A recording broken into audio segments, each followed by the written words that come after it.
আসসালামু আলাইকুম এভরিওয়ান। আমি নাবিলা বাবুল দিয়া নতুন একটা টপিক এবং কন্টেন্ট নিয়ে আপনাদের সামনে হাজির হয়েছি।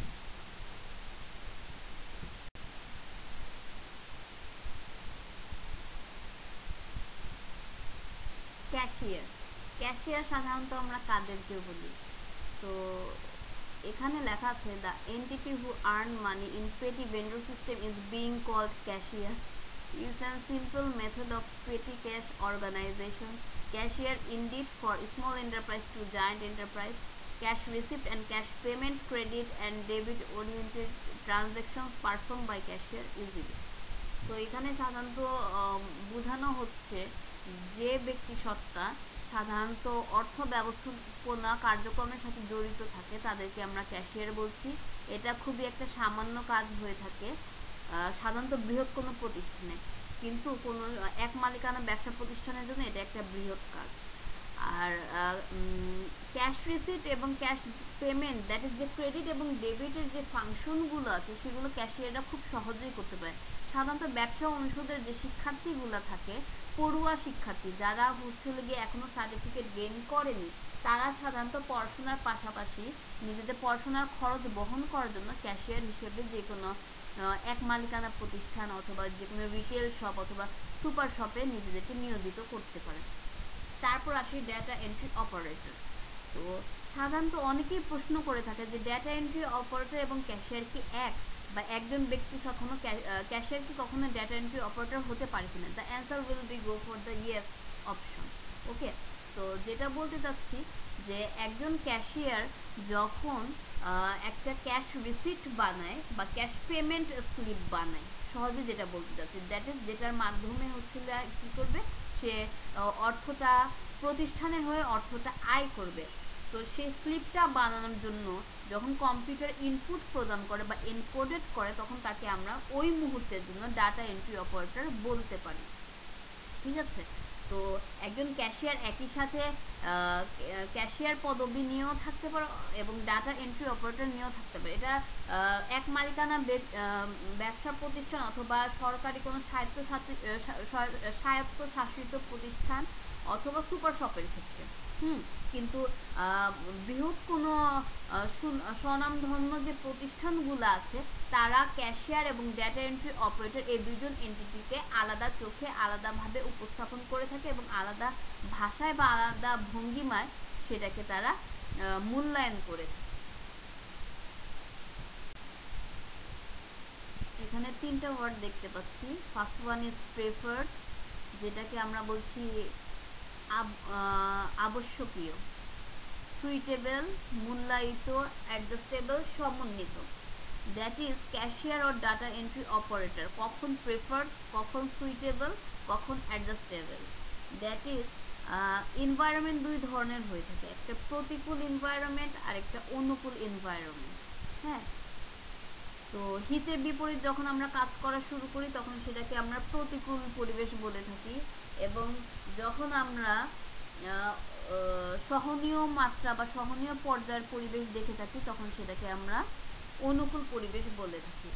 তো অনুকূল পরিবেশের জন্য সুইটেবল শব্দটা অ্যাডজাস্ট করে, ঠিক আছে, এবং প্রতিকূল পরিবেশের জন্য আমরা প্রেফার্ড বলে থাকি, প্রেফার্ড অথবা অ্যাডজাস্টেবল শব্দটাকে ব্যবহার করে থাকি। তো আমি কখনো ক্যাশিয়ার হতে চাইনি, আমি অর্থে টানাপোড়েন থেকে আমি ক্যাশিয়ার হয়ে গিয়েছি, তখন এই প্রেফার্ড ওয়ার্ডটা অনেক বেশি উপযুক্ত। এবং আমি স্বপ্ন দেখেছি ছোটবেলা থেকে যে না, আমি ক্যাশিয়ার হতে চাচ্ছি, এবং ভাগ্যের পরিক্রমায় আমি ক্যাশিয়ার হয়ে গেছি, আমার স্বপ্ন পূরণ হয়ে গেছে, তখন সেটাকে বলা হবে সুইটেবল। আচ্ছা, তারপর অ্যাডজাস্টেবলের কথায় আসি।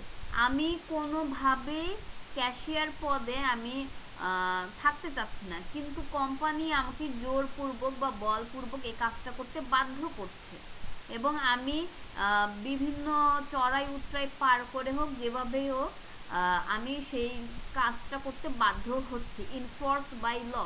তো তখন সেটা আমার জন্য হয়ে যাবে অ্যাডজাস্টেবল সিচুয়েশন।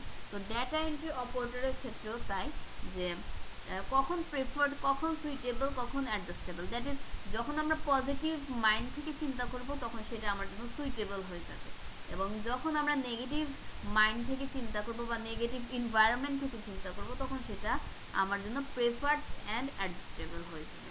তো বাদ বাকি যে ক্যাশিয়ার বা ডাটা এন্ট্রি অপারেটর কেন প্রেফার্ড হবে, কেন সুইটেবল হবে, কেন অ্যাডজাস্টেবল হবে, কেন আমি পজিটিভ দিক দিয়ে চিন্তা করব, কেন আমি নেগেটিভ দিক দিয়ে চিন্তা করব, আপনার সকল প্রশ্ন উত্তর জানার জন্য স্লাইডগুলো অবশ্যই প্রথম থেকে পড়ে আসতে হবে। আপনি যখন স্লাইডগুলো পরিক্রমায় পড়ে আসবেন তখন আপনি বুঝতে পারবেন যে আমি যে লেকচারটা বলছি বা আমি মৌখিক যে বাচনভঙ্গির মাধ্যমে যা বোঝাতে চাচ্ছি তার সাথে লেখার কোনো মিল আছে কি না।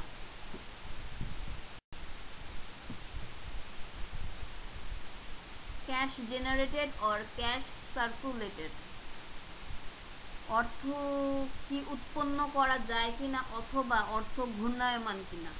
আমরা জানি একটি নির্দিষ্ট প্রতিষ্ঠান যেমন বাংলাদেশ ব্যাংক, সেখান থেকে সাধারণত ঈদ বা বিভিন্ন অনুষ্ঠানের সময় দেখা যায় বৃহৎ কোনো ধর্মীয় অনুষ্ঠান বা সামাজিক রীতিনীতির সময় দেখা যায় সেখান থেকে নতুন টাকা বাজারে ছেড়ে দেয়।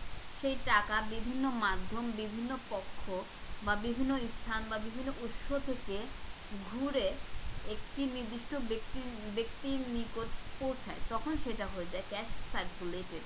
এবং যখন বাংলাদেশ ব্যাংক সেটা যে মাধ্যমেই হোক, হয়তো বা কোনো না কোনো টাকার মেশিনের মাধ্যমে সেটাকে ছাপায়, হ্যাঁ, এবং সেই ছাপানোর যে প্রক্রিয়াটা, সে প্রক্রিয়াটা যথেষ্ট কষ্টসাধ্য এবং ব্যয়বহুল। যাই হোক, যেভাবেই সেটা করা হোক না কেন, তখন সেটাকে আমরা বলছি, বাংলাদেশ ব্যাংককে বলছি অর্থ আয়ের উৎস অথবা অর্থ আয়ের একটি প্রতিষ্ঠান, একটি সাধারণত বিধিবদ্ধ প্রতিষ্ঠান। সে প্রতিষ্ঠানের মাধ্যমে বিভিন্ন ব্যক্তি বা পক্ষ হয়ে এই টাকা ঘূর্ণায়মান অবস্থায় রূপ লাভ করে, তখন সেটাকে আমরা বলছি cash circulated.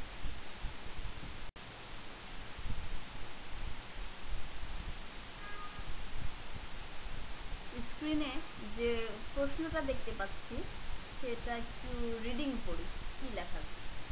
Does cash belongings consist of marketing adjustment policies? Answer, কি লেখা আছে একটু দেখি। The answer is negative or null or no. Cash belongings via utensils, kitchenhood, literacy kits, but literacy organizer, electromagnified gadgets needs to go through the path of marketing adjusted policy. That is, আমি এখানে যেটা বলতে চাচ্ছি সেটা একটু explain করি বাংলায়।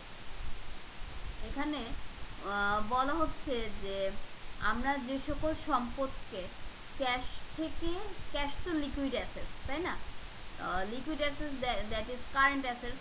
তো কারেন্ট অ্যাসেটসকে যখন আমরা ফিক্সড অ্যাসেটসে কনভার্ট করি তখন সেটার কোনো মার্কেটিং অ্যাডজাস্টেড পলিসি আছে কিনা, দ্যাট ইজ বাজারজাতকরণ সমন্বিত নীতি। হ্যাঁ, তো যে স্থায়ী সম্পদ আছে, স্থায়ী সম্পদের জন্য বাজারজাতকরণ সমন্বিত নীতি প্রযোজ্য কিনা। তো অ্যান্সারটা আমরা সম্পূর্ণ মানা করছি বা নেগেটিভ বলছি, দ্যাট ইজ না। এই অ্যান্সারটা আসলে ভিত্তিহীন, হ্যাঁ, এটার কোনো ভিত্তি নাই এটা। আর কি লেখা আছে একটু দেখি, যে cash belongings via utensils, kitchen hood, literacy kits, that is কিছু ক্ষেত্রে যেরকম নগদ সম্পদের মাধ্যমে আমরা আমাদের দৈনন্দিন প্রয়োজনে যে তৈজসপত্রগুলো কিনি, দ্যাট ইজ আমি এখানে কিচেনহুডের কথা মেনশন করছি। এটার কারণটা কি, দ্যাট ইজ আমাদের মৌলিক অধিকার আছে, মৌলিক অধিকারে সর্বপ্রথম থাকে হচ্ছে খাদ্য। সেই খাদ্য প্রস্তুত করার জন্য যে জিনিসগুলো লাগে সেগুলো আমরা সাধারণত নগদ অর্থ দিয়েই ক্রয় করে থাকি। তো সেই হিসাবে সেগুলোকে আমরা বলতে চাচ্ছি one kind of fixed asset. তারপর লিখেছি লিটারেসি কিটস। লিটারেসি কিটস বলতে সাধারণত আমরা পড়াশোনা করার জন্য যে জিনিসপত্রগুলো কিনে থাকি, দ্যাট ইজ স্টেশনারি আইটেম। তো স্টেশনারি আইটেমস এখন অনেকে বললে হাসাহাসি করবে যে মিস তাহলে আমরা 10 টাকা দিয়ে একটা কলম কিনতেছি, এটা কিভাবে ফিক্সড অ্যাসেট হয়? তো ফিক্সড অ্যাসেট কেন হবে না? যখন তুমি পরীক্ষার খাতায় তুমি সেই কলম দিয়ে লিখছো এবং লিখার পরবর্তীতে তুমি যে মার্কস অর্জন করছো বা যে নম্বর তুমি অর্জন করছো, সেটার মাধ্যমে তোমাকে মূল্যায়ন করা হচ্ছে যে তুমি কতটুকু জানো, তোমার জ্ঞানের পরিসর কতটুকু। তো ওই পার্সপেক্টিভ থেকে আমরা এটাকে বলতে পারি stationery items being called one kind of fixed asset. Okay, তারপরে একটু নেগেটিভিটি বা একটু দুতরফা মনোভাবের দিকে যায়, যেখানে কি লেখা আছে তার পরবর্তীতে, but literacy organiser electromagnified gadget, that is আমরা শিক্ষিত হওয়ার জন্য আমরা দিন যত যাচ্ছে প্রযুক্তির উন্নতি তত হচ্ছে।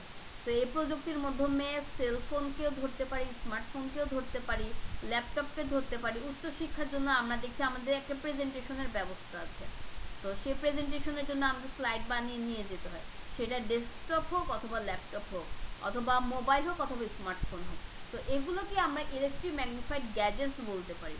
তো এগুলা যখন আমরা ক্রয় করতে চাই, এগুলোর জন্য কিন্তু মার্কেটিং অ্যাডজাস্টেড পলিসি বা বাজারজাতকরণ সমন্বিত নীতি প্রযোজ্য হয়ে থাকে। প্রথমে কিন্তু আমরা মানা করেছি যে না, কোনো দরকার নেই। যখন আমরা তরল সম্পদ বা চলতি সম্পদ, হ্যাঁ যেটা বলতে চাচ্ছেন চলতি সম্পদ, তো চলতি সম্পদকে আমরা স্থায়ী সম্পদে কিছু ক্ষেত্রে যখন রূপান্তরিত করছি, সেই ক্ষেত্রে আমরা না বলছি, আবার কিছু ক্ষেত্রে আমরা সেগুলোকে আবার হ্যাঁও বলছি। তো দ্যাট ইজ যেগুলোর ক্ষেত্রে চৌম্বক শক্তি ব্যবহার হয় বা তার ব্যবহার হয় বা বৈদ্যুতিক শক্তি ব্যবহার হয়, হ্যাঁ সেগুলোকে আমরা বলছি যে হ্যাঁ এই সকল ক্ষেত্রে বাজারজাতকরণ সমন্বিত নীতি প্রযোজ্য। কিন্তু আমরা দৈনন্দিন জীবনে এই যে খাদ্য উৎপাদনের জন্য যে জিনিসগুলো ব্যবহার করছি, যেগুলো হচ্ছে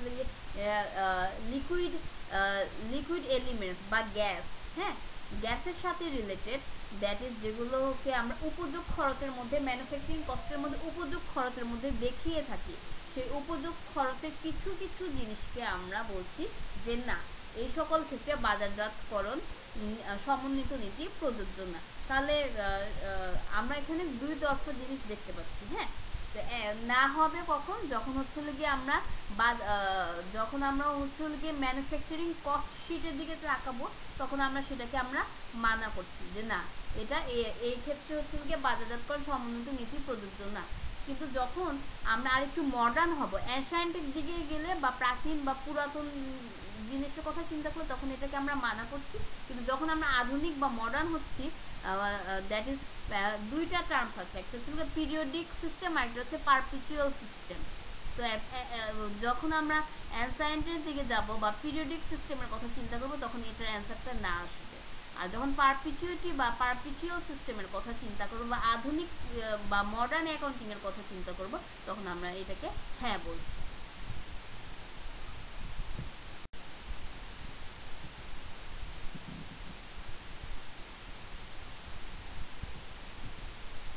Does data entry emphasize the activities of cash collected via entity? What will be the answer? The answer will go for the yes. And what is written here, let's see. লেখা আছে cash collector via entity should be kept in mind that robotic techniques grasp away all of the human psychology, is handled and observed by some proactive observer or numerator. The entire data only emphasized at the level of 100% accuracy. Cash collected via entity must ensure the workload at an adequate manner. Otherwise, all efforts goes on the vein of human brain cellulizer. ওকে, তো এখানে যা বলতে যাচ্ছি যে যে cash collective entity আছে বা নগদ গ্রহণকারী সত্তা আছে, তার যে কার্যক্রম আছে সেটা কি কোনোভাবে প্রভাবিত হয় কিনা যখন সে কিনা ডাটা এন্ট্রি করে বা ডাটা এন্ট্রিকে প্রায়োরিটি দিয়ে বা ডাটা এন্ট্রির প্রতি অধিক মনোনিবেশ করে যখন সে কার্যটা সম্পাদন করে। আমরা উত্তরটা বলছি হ্যাঁ। কেন হ্যাঁ বলছি? কারণ ডাটা এন্ট্রি করা হয় একটি কম্পিউটার সফটওয়্যারের মাধ্যমে। তো যখন একজন নগদ গ্রহণকারী ব্যক্তি বা একজন ক্যাশিয়ার, এখানে ক্যাশ কালেক্টেড ভিয়া এন্টিটি বলতে ক্যাশিয়ারকে বোঝানো হচ্ছে, সেটা আর একটু মডিফাই করে ক্যাশ কালেক্টেড ভিয়া এন্টিটি বলা হয়েছে। আমরা এটা সহজ ভাষায় বলছি ক্যাশিয়ার, আমরা তাদের ক্যাশ কালেক্টেড ভিয়া এন্টিটিকে ক্যাশিয়ার হিসাবে চিনি। তো ক্যাশিয়ার যখন একটি ইনভয়েস বানায়, সেলস ইনভয়েস, হ্যাঁ, ক্যাশিয়ার অলওয়েজ সেলস ইনভয়েস বানায়, not an purchase invoice. Purchase invoice customer receive করে থাকে, ক্যাশিয়ারের জন্য যেটা সেলস ইনভয়েস, কাস্টমারের জন্য সেটাই পারচেস ইনভয়েস। তো সেলস ইনভয়েসে যে ডাটাগুলো ইনপুট করা হয় বা যে ডাটাগুলো এনকোডেড করা হয় অথবা যে ডাটাগুলো এন্ট্রি করা হয়, সেই কার্যক্রমগুলো অবশ্যই যে রোবোটিক টেকনোলজি আছে বা কম্পিউটার আছে বা ডেস্কটপ আছে বা ল্যাপটপ আছে সেটা দ্বারা নিয়ন্ত্রিত হয়ে থাকে। কেন? কারণ যান্ত্রিক যে উদ্ভাবন শক্তিগুলো আছে বা যে কম্পিউটার ডেস্কটপগুলো আছে বা ল্যাপটপ বা স্মার্টফোনগুলো আছে তারা অলওয়েজ স্মার্ট। নামই দেওয়া হয়েছে smartphone, iPhone, notepad, laptop, desktop. আগে থেকেই আমরা জানি যে এগুলো থেকে সব কিছু ছিল যে পাশ্চাত্যের যে দেশগুলো আছে সেই দেশ থেকে এগুলো উদ্ভাবিত হয়ে ক্রমে ক্রমে আমাদের দেশে এসে পৌঁছেছে। তো যাই হোক, সেটা বলবো না। তো এগুলো যে সফটওয়্যারগুলো আছে, সফটওয়্যারের পিছনে যে সাইকোলজিগুলো আছে সেগুলো অবশ্যই কোনো না কোনো নিখুঁত বড় প্রভাবশালী ব্যক্তি বা বড় স্বনামধন্য কোনো ব্যক্তি দ্বারা সেটা তৈরি করা হয়েছে। তো যাই হোক, অবশ্যই বল যে মানুষ আছে বা যে মানুষ জাতি আছে সে মানুষ জাতি থেকে এই যে উদ্ভাবনী শক্তিগুলো আছে, কৃত্রিম উদ্ভাবনী শক্তিগুলো আছে, তারা অবশ্যই পাকাপোক্ত। তারা মানুষের মতো মনোমালিন্য করে না, তারা মানুষের মতো কখনো বৈষম্য করে না। তারা সবসময় চিন্তা করে যে কিভাবে কম সময়ে জটিল কাজ সহজে করে দেওয়া যায়। তো অবশ্যই একজন মানুষ এবং একজন কৃত্রিম ব্যক্তি সত্ত্বা, দ্যাট ইজ একটা ডেস্কটপ হোক বা ল্যাপটপ বা কম্পিউটার হোক, তার মধ্যে যখন আমরা পার্থক্য বা মতভেদ করব তখন দেখা যাবে সে কৃত্রিম ব্যক্তি সত্তাটা একজন মনুষ্য জাতিকে নিয়ন্ত্রিত করছে বা নিয়ন্ত্রণ করছে। তো ওই পার্সপেক্টিভ থেকে আমরা বলতে পারি যে যখন ডাটা এন্ট্রিকে বা যখন একজন ক্যাশিয়ারের যে কর্মযোগ্য আছে সেটাকে অধিক মনোনিবেশ করবে, তখন দেখা যাবে যে তার কার্যক্রমগুলো অবশ্যই সে কৃত্রিম ব্যক্তি সত্তা দ্বারা নিয়ন্ত্রিত হয়ে থাকে।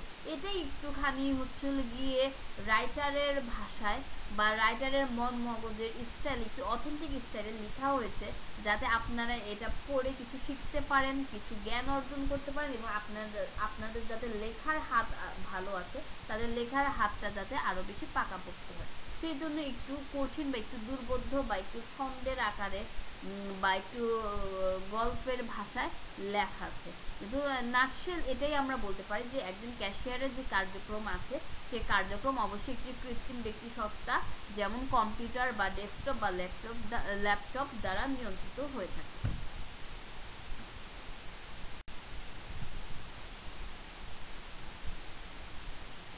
তো এই ছিল আজকের পাওয়ার পয়েন্ট প্রেজেন্টেশনও বলতে পারেন অথবা আজকের লেকচার। তো আজকের লেকচার থেকে কিছু না কিছু আপনারা আশা করি হয়তোবা কিছু শিখেছেন, একটা ওয়ার্ড হলেও, একটা নতুন কোনো শব্দ হলেও আপনারা শিখতে পেরেছেন। তো অনেকেই লাইক শেয়ার বা ভিউ দেওয়ার জন্য অনেকে কার্পণ্য করে, আশা করি সেই মেন্টালিটি থেকে আমরা বের হয়ে নর্মাল কার্টেসি দেখানোর উদ্দেশ্যে মিনিমাম একটা লাইক তো দিতেই পারবো। তো আমি ইউটিউবার নামিলা এখন বিদায় নিচ্ছি। ধন্যবাদ সবাইকে কোঅপারেট করার জন্য। আমি জানি অনেকে আপনারা শুরু থেকে শেষ পর্যন্ত থাকবেন না, আপনারা হয়তো বা পজ করে করেও অনেক সময় এটা ভিউ করতে পারেন। যাই হোক, তারপর সকলের অংশগ্রহণ কামনা করেই আমি এখানে শেষ করছি। ধন্যবাদ সবাইকে। যদি আপনাদের কোনো ওপিনিয়ন থেকে থাকে সেটা আপনারা কমেন্ট বক্সে জানাতে পারেন। ধন্যবাদ।